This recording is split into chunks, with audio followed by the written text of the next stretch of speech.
विद्यार्थी मित्रों, छेल्ले आपणे द्रव्यना स्वभाव विषे बात करता हता। तो आ द्रव्यनो स्वभाव ने आधारे आपणे द्रव्यનું व्याख्या જોઈ। द्रव्यની व्याख्या बाद આપણે દ્રવ્યનું વર્ગીકરણ કર્યું, જેમાં દ્રવ્યની ભૌતિક અવસ્થાને આધારે અને જથ્થાત્મક રીતે આપણે દ્રવ્યનું વર્ગીકરણ કર્યું હતું, જેમાં ભૌતિક અવસ્થાના આધારે આપણે ઘન, પ્રવાહી અને વાયુ એમ ત્રણ અવસ્થા વિશેની વાત છે એ આપણે કરી હતી। ત્યારબાદ આપણે જથ્થાત્મક રીતે દ્રવ્યનું મૂળભૂત રીતે વર્ગીકરણ બે ભાગ કહેતા મિશ્રણ અને શુદ્ધ પદાર્થોમાં કર્યું હતું, જેમાં મિશ્રણ વિશે વાત છે એ આપણે છેલ્લે કરી હતી કે મિશ્રણ બે પ્રકારના છે, સમાંગ મિશ્રણ અને વિષમાંગ મિશ્રણ। તેમના કેટલાક ઉદાહરણો, સમાંગ મિશ્રણ કોને કહેવાય, વિષમાંગ મિશ્રણ કોને કહેવાય, તેના વિશે વાત આપણે પૂર્ણ કરી હતી। આજે આપણે શુદ્ધ પદાર્થો વિશે વાત કરવાની છે કે શુદ્ધ પદાર્થોમાં બે પેટા વિભાગનો આપણે સમાવેશ કરી શકીએ, તત્વો અને સંયોજનો। તો આ શુદ્ધ પદાર્થ વિશે આપણે આજે વાત કરવાની છે કે શુદ્ધ પદાર્થ એટલે શું, એમાં તત્વો અને સંયોજનો આ બંને શું છે, એ બંને વિશેની વાત આપણે કરવાની છે। તો સૌપ્રથમ આપણે શુદ્ધ પદાર્થો એટલે શું તેમના વિશે વાત કરીએ। તો શુદ્ધ પદાર્થો અને મિશ્રણ આ બંનેમાં તફાવત રહેલો છે। તફાવત એ છે કે મિશ્રણની અંદર જે ઘટકો આપણે ભેગા કરીએ છીએ તે ઘટકોનું પ્રમાણ નિશ્ચિત નથી હોતું, જ્યારે શુદ્ધ પદાર્થોની અંદર જે તે ઘટકો છે એમનું પ્રમાણ નિશ્ચિત હોય છે, એમનું સંઘટન છે એ નિશ્ચિત હોય છે। સંઘટન કહેતા એમના આણ્વીય સ્તરે જે ઘટક કણોની ગોઠવણી થાય છે તે ગોઠવણીનો ક્રમ, તો જેને આપણે એનું સંઘટન શબ્દ તરીકે આપણે એને દર્શાવશું। ખૂબ યાદ રાખજો, સંઘટન શબ્દ એટલે શું કે આણ્વીય સ્તરે અથવા તો પરમાણ્વીય સ્તરે એમના ઘટક કણોની ગોઠવણીનો ક્રમ એટલે કે એમનું સંઘટન। તો આ શુદ્ધ પદાર્થોનું સંઘટન છે એ મિત્રો નિશ્ચિત હોય છે, એમનું પ્રમાણ છે એ નિશ્ચિત હોય છે, જ્યારે મિશ્રણની અંદર આ સંઘટન છે એ નિશ્ચિત હોતું નથી।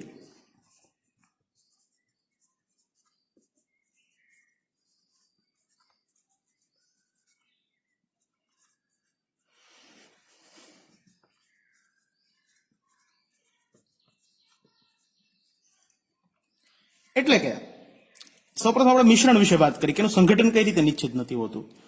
આપણે દાખલા તરીકે લીંબુ શરબત બનાવીએ તો પાણીની અંદર એક લીંબુ પણ નાખો તો પણ એ મિશ્રણ કહેવાય, બે લીંબુ નાખો તો પણ મિશ્રણ કહેવાય, ત્રણ લીંબુ નાખો તો પણ તે મિશ્રણ જ કહેવાય। એવી જ રીતના પાણીની અંદર તમે એક ચમચી ખાંડ નાખો, બે ચમચી નાખો, ત્રણ ચમચી નાખો તો એ બધું મિશ્રણ જ કહેવાય। એમાં કોઈ ખાંડ કે પાણી એનું પ્રમાણ નિશ્ચિત નથી। આપણા ધાર્યા પ્રમાણે આપણે યોગ્ય લાગે તે પ્રમાણે આપણે બંનેને મિશ્ર કરી અને મિશ્રણ તૈયાર કરી શકીએ છીએ, પણ આ શુદ્ધ પદાર્થો છે એમાં સંઘટન નિશ્ચિત હોય છે મિત્રો। દાખલા તરીકે આપણે શુદ્ધ પદાર્થ તરીકે આપણે પાણીની જો હું વાત કરું, એ ખરેખર સંયોજન છે, તત્વ અને સંયોજન બે રીતના આપણે આગળ એના પ્રકાર પડ્યા। એવી જ રીતના પાણીની જો હું વાત કરું તો તમે સમજી શકો કે એક ઓક્સિજનની સાથે બે હાઇડ્રોજન છે એ જોડાયેલા હોય છે। પાણી કોઈ પણ રીતે સર્જાય, જમીનમાંથી પાણી કાઢો તો પણ ભલે, દરિયાનું પાણી લ્યો તો પણ ભલે, વરસાદ થાય એ પાણી લ્યો તો પણ ભલે, નદીનું પાણી લ્યો તો પણ ભલે, કોઈ પણ જગ્યાએથી પાણી હોય તો પાણી, શુદ્ધ પાણીનું અણુસૂત્ર આપણે H2O જ કહી શકીએ છીએ। એક ઓક્સિજન દીઠ બે હાઇડ્રોજન છે એ એની સાથે જોડાયેલા હોય છે।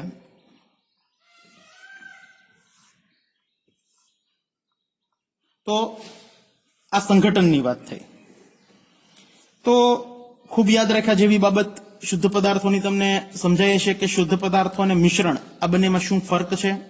શુદ્ધ પદાર્થોનું હજી આપણે જો આગળ વર્ગીકરણ ચલાવીએ તો આપણે એમનું બે માં વર્ગીકરણ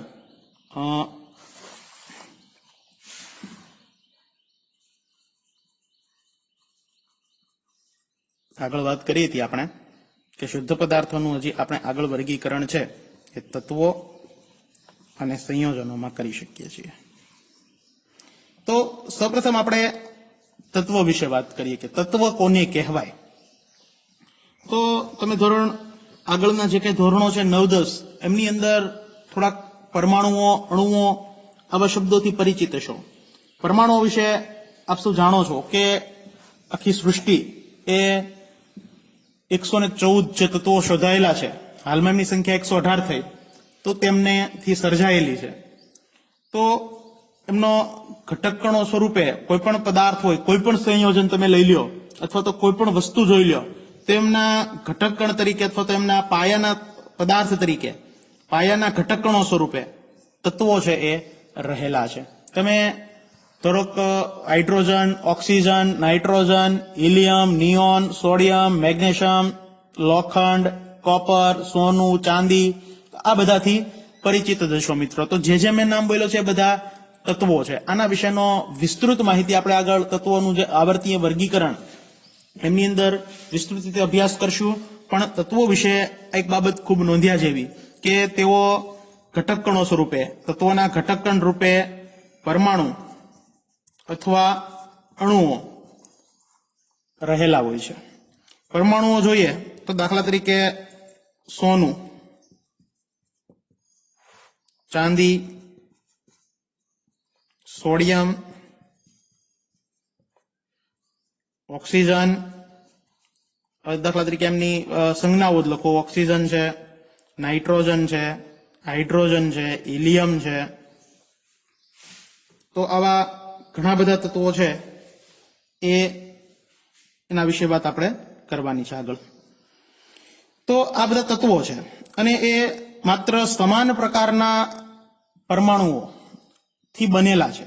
એમની અંદર અન્ય કોઈ પરમાણુઓ છે એ હોતા નથી. દાખલા તરીકે ઓક્સિજનની જો આપણે વાત કરીએ તો ઓક્સિજનના પરમાણુઓ છે એ માત્ર ઓક્સિજનના જ પરમાણુઓથી એ બનેલું હોય છે ઘટક કણ એમનો.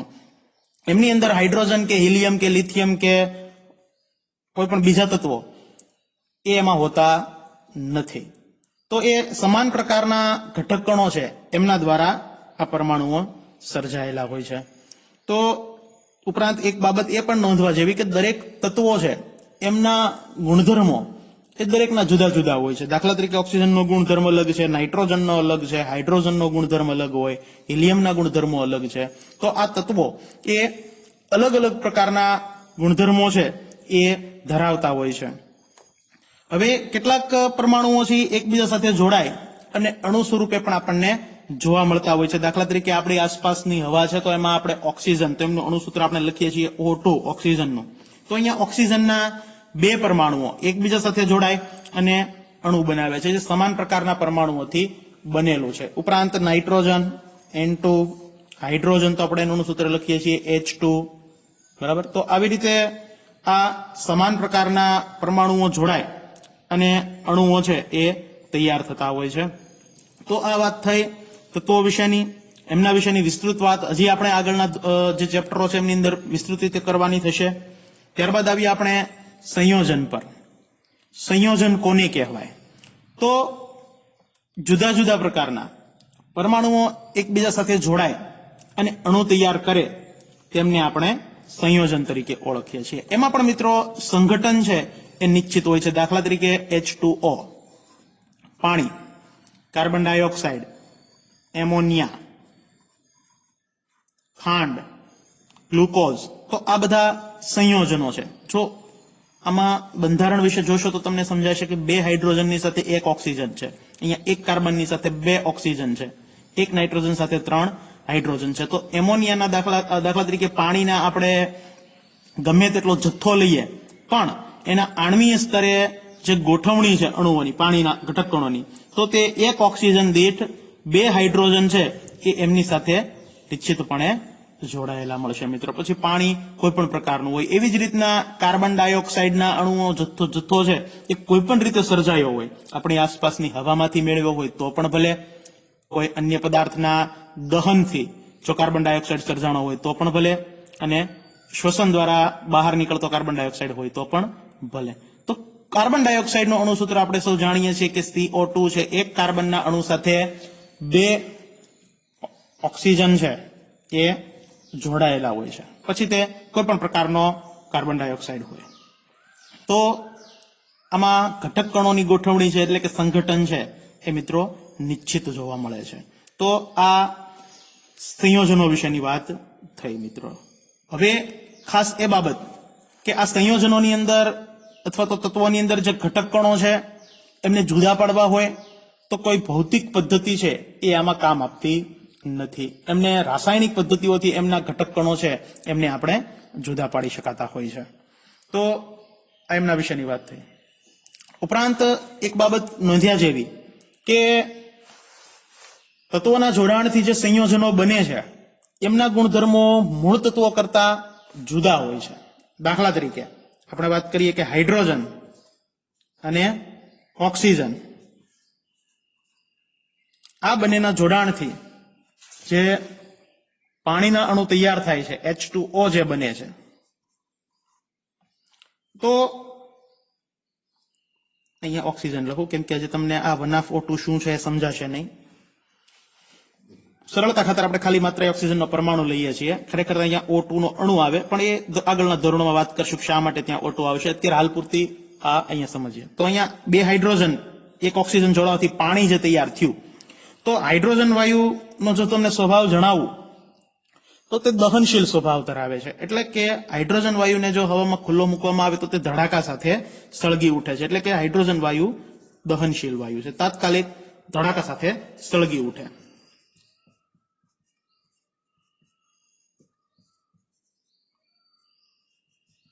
તો આ હાઇડ્રોજનનો ગુણધર્મ થયો મિત્રો. આવી જ રીતના ઓક્સિજનના ગુણધર્મની જો હું તમને વાત કરું તો આપણે સૌને ખબર છે કે ઓક્સિજન છે દહન પોષક વાયુ છે. એટલે કે જ્યાં પણ દહન થતું હોય ત્યાં સતત જો ઓક્સિજન મળે તો જ દહન શક્ય છે, અન્યથા દહન શક્ય નથી. એટલે કે તે દહન પોષક વાયુ છે.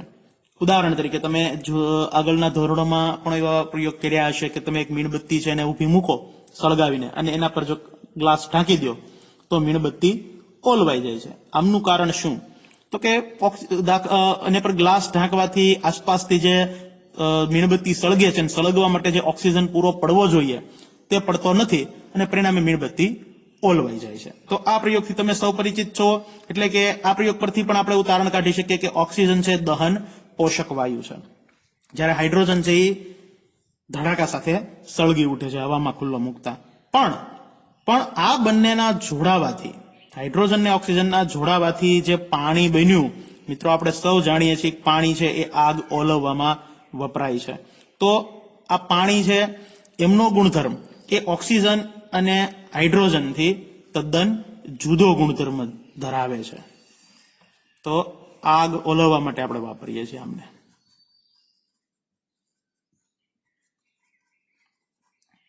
તો આના પરથી એક બાબત ફલિત થાય છે, સ્પષ્ટ થાય છે કે તત્વોના જે ગુણધર્મો હોય છે તેમના જોડાવાથી જે અણુ બને છે એમના ગુણધર્મો તદ્દન જુદા હોય છે મિત્રો. તો આ બાબત દરેકને સમજાય છે.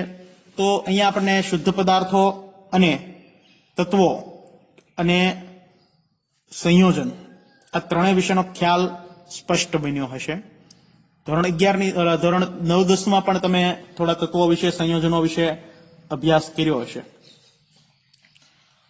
તો આગળ ચલાવીએ તો આ ટોપિક અહીંયા પૂર્ણ થાય છે. દ્રવ્યનું વર્ગીકરણ અને દ્રવ્યની પ્રકૃતિ વિશે આપણે અહીંયા વાત પૂર્ણ કરી. હવે આગળ દ્રવ્યના ગુણધર્મો એમના વિશે વાત કરવાની છે. તો એમના વિશેનો અભ્યાસ આપણે કરીએ, દ્રવ્યના ગુણધર્મો વિશે. તો આગળનો ટોપિક છે દ્રવ્યના ગુણધર્મો. દ્રવ્યના ગુણધર્મો.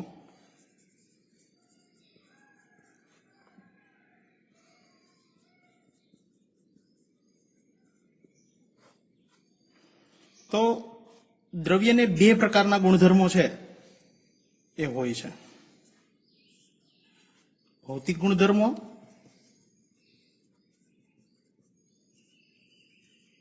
અને રાસાયણિક ગુણધર્મો.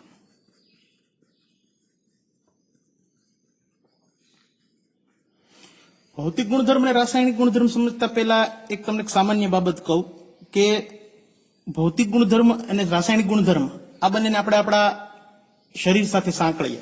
દાખલા તરીકે તમને કહેવામાં આવે કે માણસનો ભૌતિક ગુણધર્મ શું, તો તમે જોઈને આપણે કહી શકીએ કે ભાઈ માણસને 2 આંખ હોય, એક નાક છે, 2 હાથ છે, 2 પગ છે, એક માથું છે. તો આમાં તમે કોઈ પણ જાતનો વ્યક્તિને પૂછ્યા વગર તમે કહી શકો છો કે આમાં આમ છે, બરાબર. તો એ એમનો ભૌતિક ગુણધર્મ થયો. હવે એના મનમાં શું ચાલી રહ્યું છે, વ્યક્તિ શું વિચારે છે, એ આપણે એના જોવાથી આપણે ન સમજી શકીએ. એને પૂછવું પડે કે ભાઈ તને તારા મનમાં શું ચાલે છે, શું તું વિચારે છે. તો એ એમનો રાસાયણિક ગુણધર્મ થયો. તો મિત્રો આવું જ છે એ દ્રવ્ય સાથે સંકળાયેલું છે કે દ્રવ્યનો ભૌતિક ગુણધર્મ, જેમ મેં તમને વાત કરી કે માણસનો ભૌતિક ગુણધર્મ શું, તો કે તમે કહી શકો કે હાથ, પગ, માથું, આ રીતની સંખ્યા ગણાવી દો. તો એવી રીતના દ્રવ્યનો ભૌતિક ગુણધર્મ જાણવા માટે એમના બંધારણમાં અથવા તો એમના સંગઠનમાં કોઈ ફેરફાર કરવો પડતો હોતો નથી. દાખલા તરીકે એમાં સમાવેશ કરીએ તો દાખલા તરીકે રંગનો સમાવેશ થાય, વાસનો સમાવેશ થાય, ગલન બિંદુનો સમાવેશ થાય, ઉત્કલન બિંદુનો આપણે સમાવેશ કરી શકીએ, ઘનતાનો સમાવેશ કરી શકીએ. તો આ બધા ભૌતિક ગુણધર્મો છે. દાખલા તરીકે કોઈ પદાર્થ પીળ્યો છે અને તમને પૂછવામાં એનો રંગ કયો, તો આપણે જોઈને કહી શકીએ છીએ કે આ કલરનું છે, બરાબર. પાંદડું છે એ પીળું હોય તો આપણે કહી શકીએ કે પાંદડાનો કલર કેવો, તો કે લીલો, આપણે કહી દઈએ કે એ લીલા કલરનું છે. કેરી પડી તો કહી શકીએ કે ભાઈ એ કેસરી કલરની છે. તો આ રંગ વિશે વાત થઈ. તો એ રંગ છે એ ભૌતિક ગુણધર્મ છે. ત્યારબાદ વાસ, કોઈ પણ પદાર્થને આપણે સૂંઘીને કહી શકીએ છીએ, એમાં ફેરફાર કર્યા વગર. દાખલા તરીકે આપણી આંખ પર પટ્ટી બાંધીને પેટ્રોલ સૂંઘાડવામાં આવે તો આપણે કહી દઈએ કે આ પેટ્રોલ છે. ગુલાબનું ફૂલ સૂંઘાડવામાં આવે તો કહી દઈએ એની વાસ પરથી કે આ ગુલાબનું ફૂલ છે. અથવા તો કોઈ પણ સુગંધી પદાર્થ સૂંઘાડવામાં તો આપણે કહી શકીએ કે આ પદાર્થ આના જેવો છે. તો વાસ એ પણ એક ભૌતિક ગુણધર્મ છે. એમાં કોઈ પણ જાતના આપણે આણ્વીય સ્તરે ફેરફાર કર્યા વગર આપણે કહી શકીએ છીએ. ત્યારબાદ ગલન બિંદુ, તો કોઈ પણ પદાર્થનું ગલન બિંદુ કેટલું છે અને ઉત્કલન બિંદુ કેટલું છે એ આપણે એમાં આણ્વીય સ્તરે ફેરફાર કર્યા વગર એ આપણે કહી શકતા હોઈએ છીએ. દાખલા તરીકે ગલન બિંદુ માપવું હોય તો આપણે શું કરીએ કે એને ઠંડુ પાડીએ અથવા તો એવી રીતના ભૌતિક પદ્ધતિ વાપરી અને એ જાણકારી મેળવી. આપણે કહી શકીએ પાણીનું ગલન બિંદુ 0 ડિગ્રી સેલ્સિયસ છે, જ્યારે ઉત્કલન બિંદુ 100 ડિગ્રી સેલ્સિયસ છે. તો એમાં આપણે ભૌતિક પ્રક્રમ એટલે કે ભૌતિક ફેરફારો કરી અને ગલન બિંદુ અને ઉત્કલન બિંદુ જાણી શકીએ છીએ. પણ પાણીના બંધારણમાં આપણે કોઈ જાતનો ફેરફાર કરવો પડતો હોતો નથી. માત્ર એના ભૌતિક અવસ્થામાં ફેરફાર થાય છે. ઘનમાંથી પ્રવાહીમાં રૂપાંતર થતું હોય, પ્રવાહીમાંથી વાયુમાં રૂપાંતર થતું હોય, તો એ મુજબ એમના ભૌતિક અવસ્થાઓ બદલાતી હોય છે. એના બંધારણમાં કોઈ જાતનો ફેરફાર થતો હોતો નથી. એવી જ રીતના સાપેક્ષ રીતે પાણીની સાપેક્ષ ઘનતા છે એ પણ નક્કી કરવામાં આવતી હોય છે. તો એ પણ એક ભૌતિક ગુણધર્મ છે. તો આ દ્રવ્ય છે એમને આ ટાઈપના 2 ગુણધર્મો એ વહેંચવામાં આવે છે, ભૌતિક ગુણધર્મ અને રાસાયણિક ગુણધર્મ. તો તમને ભૌતિક ગુણધર્મ વિશે ચોક્કસપણે સમજાયું છે. ત્યારબાદ આપણે રાસાયણિક ગુણધર્મની વાત કરીએ તો પદાર્થનો જો રાસાયણિક ગુણધર્મ જાણવો હોય તો એમના આણ્વીય સ્તરે અથવા પરમાણ્વીય સ્તરે એમનું સંગઠન છે એ મિત્રો બદલાવવું પડે છે. દાખલા તરીકે આપણે પાણી પદાર્થની એસિડિકતાનો માપવી છે અથવા તો બેઝિકતા માપવી છે, દહનશીલતા માપવી છે. તો આ ટાઈપના જે કંઈ ગુણધર્મો છે એ રાસાયણિક ગુણધર્મો છે. એસિડિકતા માપવા માટે પણ પદાર્થનું બંધારણ આણ્વીય સ્તરે ફેરવવું પડે છે, બેઝિકતા માપવા માટે પણ બંધારણ ફેરવવું પડે છે, દહનશીલતા માપવા માટે પણ એનું બંધારણ છે એ ફેરવવું પડતું હોય છે. તો આ રાસાયણિક ગુણધર્મ વિશેની વાત થઈ. હવે આપણે આગળ વાત કરીએ તો દ્રવ્યને બીજા બધા ગુણધર્મો પણ છે જથ્થાત્મક રીતે આપણે નોંધી શકીએ તેવા, જેમ કે લંબાઈ છે, ક્ષેત્રફળ છે, પદાર્થનું કદ છે, બરાબર. તો આ બધા ગુણધર્મો એ પદાર્થના જથ્થા સાથે સંકળાયેલા છે અને આ ગુણધર્મોની પાછળ આપણે એના લખવા માટે અથવા તો બોલવા માટે એકમની જરૂરિયાત હોય છે. એકમ પાછળ લગાવવાથી આપણે એમનો અંદાજો છે એ કાઢી શકતા હોઈએ છીએ મિત્રો. તો એકમ ખૂબ જરૂરી છે. દાખલા તરીકે આપણે વાત કરવામાં આવે કે આ રૂમની લંબાઈ 6 છે, તો માત્ર 6 થી તમે સમજી ન શકો કે શું 6 સેન્ટીમીટર પણ હોઈ શકે, 6 મીટર પણ હોઈ શકે, બરાબર, 6 કિલોમીટર પણ હોઈ શકે. તો માત્ર આંકડો લખવાથી એની લંબાઈનો અંદાજો આપણને આવતો નથી. એની પાછળ ફરજિયાત સેન્ટીમીટર, મીટર, કિલોમીટર એવા એકમ છે એ મૂકવા જરૂરી છે. દાખલા તરીકે હું તમને કહું કંઈથી ભાવનગર છે એ 100 થાય, પણ શું 100 મીટર હોઈ શકે, 100 કિલોમીટર હોઈ શકે, 100 સેન્ટીમીટર હોઈ શકે, બરાબર. તો આ પાછળ જે આપણે આંકડાઓ લગાડીએ તેને એના એકમો તરીકે ઓળખવામાં આવે છે. તો આ એકમો લગાવવા કોઈ પણ એક રાશિની પાછળ એ ખૂબ જરૂરી છે, કેમ કે તેનાથી જ તે આપણને અંદાજ છે એ આવતો હોય છે. દાખલા તરીકે એમ કહેવામાં આવે કે આ કોઈ વસ્તુની કિંમત છે તે 500 છે, પણ 500 રૂપિયા હોઈ શકે, 500 પૈસા હોઈ શકે, બરાબર. તો એમની પાછળ એનો એકમ છે મૂકવો જરૂરી છે. તો હવે આખા વિશ્વની અંદર દરેક રાજ્યનું, દેશનું, ખંડનું અર્થતંત્ર જુદું જુદું હોય છે. તો ત્યાં દરેક જગ્યાએ માપનના એકમો છે એ જુદા જુદા છે. તો વિશ્વની અંદર 2 પદ્ધતિઓ છે એ વપરાતી માપન માટે, ઇંગ્લિશ પદ્ધતિ અને મેટ્રિક પદ્ધતિ. તો મેટ્રિક પદ્ધતિ છે એ થોડી સરળ પદ્ધતિ હતી, કારણ કે તે દશાંશ પદ્ધતિ આધારિત હતી. એટલે કે 10ના ગુણકની અંદર દરેક એકમો છે એ હતા, જેમ કે 10, 100, 1000, 10,000, લાખ, 10 લાખ, તો બધા 10ના ગુણકો છે. તો આવી રીતના 10ના ગુણકની અંદર બધા એકમો છે એ જૂના સમયની અંદર વપરાતા હતા. ઉપરાંત બધી જગ્યાએ જુદી જુદી પદ્ધતિઓ હતી, એટલે વૈજ્ઞાનિકોને તેમજ દરેકને આપલે કરવામાં, એક વસ્તુની બીજી વસ્તુ આપલે કરવામાં તકલીફ પડતી હતી, કેમ કે આપણે અહીંયા જે એકમ હોય ત્યાં એના કરતા પેલી જગ્યાએ બીજો અલગ એકમ હોય, તો જેના કારણે આપલે કરવામાં એમાં તકલીફો સર્જાતી. તો જેના કારણે આખા વિશ્વને કોઈ એક એવી પદ્ધતિની જરૂરિયાત જણાય કે એ પદ્ધતિ આખા વિશ્વને માન્ય હોય, અને જેના કારણે આપણે જે કઈ વસ્તુઓની આપલે કરવી હોય તો એમની સરળતા રહે આપલે માટે દરેક વિશ્વના દેશોને એકબીજા સાથે. તો એમના માટે અલગ અલગ પદ્ધતિઓ છે એ અસ્તિત્વમાં આવતી ગઈ, અને હાલમાં પણ જે પદ્ધતિ વપરાય છે, એસઆઈ પદ્ધતિ જેને આપણે કહીએ છીએ, તો એમના વિશેની વાત છે એ આપણે અહીંયા કરવાની છે. તો હવે તમને ખાસ સમજાયું હશે કે દ્રવ્યના ગુણધર્મો એટલે શું. ફરીથી એક વખત રિવિઝન કરી દઈએ નાનું એવું, કે દ્રવ્યના ગુણધર્મોમાં 2 ભૌતિક ગુણધર્મો અને રાસાયણિક ગુણધર્મોનો સમાવેશ થાય. રાસાયણિક ગુણધર્મોમાં રંગ, વાસ, ગલન બિંદુ, ઉત્કલન બિંદુ, ઘનતા, એટલે કે એમના બંધારણમાં અથવા તો એમના સંઘટનમાં ફેરફાર કર્યા વગર ગુણધર્મ જે નોંધવામાં આવે એમને આપણે ભૌતિક ગુણધર્મ તરીકે ઓળખીએ. બંધારણમાં, સંઘટનમાં ફેરફાર કરવો પડે એવો ગુણધર્મ હોય તો તે રાસાયણિક ગુણધર્મ છે, જેમાં એસિડિકતા, બેઝિકતા, દહનશીલતા વગેરે જેવા ગુણધર્મોનો સમાવેશ થાય છે. ઉપરાંત કેટલાક જથ્થાત્મક ગુણધર્મો, લંબાઈ, ક્ષેત્રફળ, કદ, આવા પણ ગુણધર્મો છે કે જેમનો જથ્થો છે એ નોંધવા માટે કોઈક એકમ છે ફરજિયાત હોવો જરૂરી છે. માત્ર નામ, ખાલી આંકડો બોલવાથી એમના જથ્થાનું માપ છે એ આપણે દર્શાવી નથી શકતા, તો એમના એકમ પણ જરૂરી છે. તો આવા લંબાઈ માટેના, કદ માટેના, ક્ષેત્રફળ માટેના અલગ અલગ એકમો છે એ પણ વિશ્વમાં અલગ અલગ જગ્યાએ એક અલગ અલગ હતા.